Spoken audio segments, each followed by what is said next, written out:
start, I would like to follow up on JP's act about Chinese practice of energy. Now I just feel like Asian Beyonce. So let me put this down. Every day, when my kids get into computers so much, I just want them to be a little bit more active. And then 2 hours break, I will stop them and like, come, kids, let's practice your Kung Fu. You guys need a break. So they were curious. They're like, what are you talking about Kung Fu? I've never learned Kung Fu. I'm like, yeah, you'll learn now. So I'll show them what to do, and this is how we go.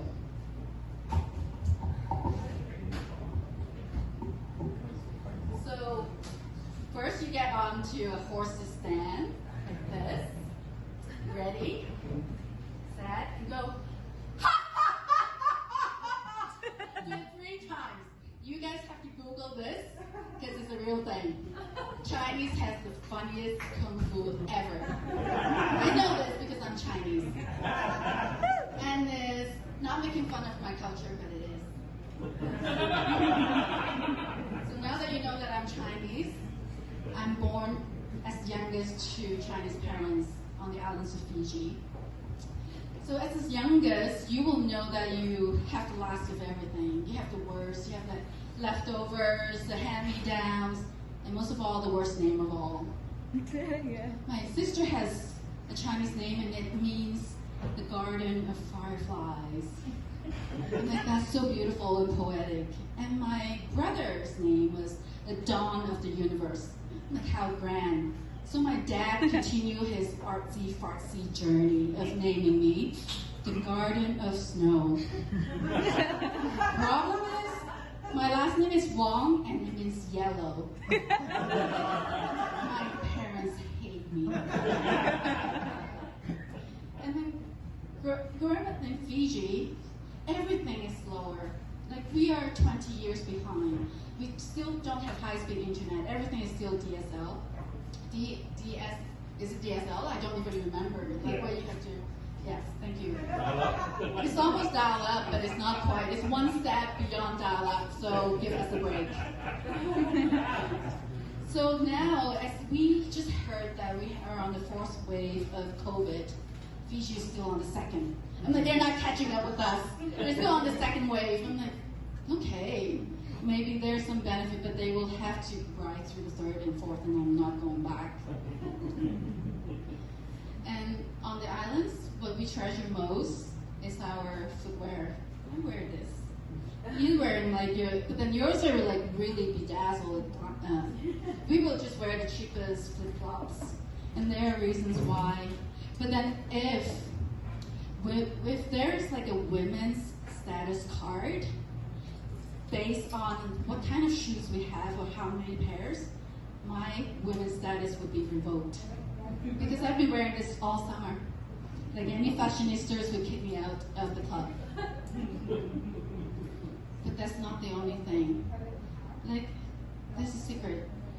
All islanders wear flip-flop because they're a replacement for tools. If you have a loose nail, we'll hammer it down with your flip-flops. And if we don't have a rugby ball to play, pick up our flip-flops. And if we need to, it is the cheapest form of weapon. And don't practice this at home. It's for real. It takes years of training. Because when you walk down the street of Fiji, guys would go up to the girls, pinch their butt, and all that, and then they expect to get away with it. What would you do? You pull your flip-flop and you smack, throw, or aim. Like, throwing axes has nothing on me throwing flip-flops. I can aim, I can smack. And then that's not all. Like, with the day, if I'm wearing a sneaker and someone comes up and pinch my butt, that's his lucky day. I'm not gonna throw my expensive sneaker at him. This is only $3. I'm not gonna let him get away so I don't have to lose my shoes over that. So there's this one time, like Fiji, there's like, before the rain, today's a rainy day, we have big ass cartridges. So the big ass cartridges, they don't normally fly, but before the rain, they always do, and they are so gross. my sister, one night, she came down, running down the hall, and with this cockroach flying after her. And I was eating my bag of chips, watching her screaming, bloody hell. She's like, Eva! There's a cockroach flying after me! I'm like, yeah, I can see that. What do you want me to do? Kill it for me, please!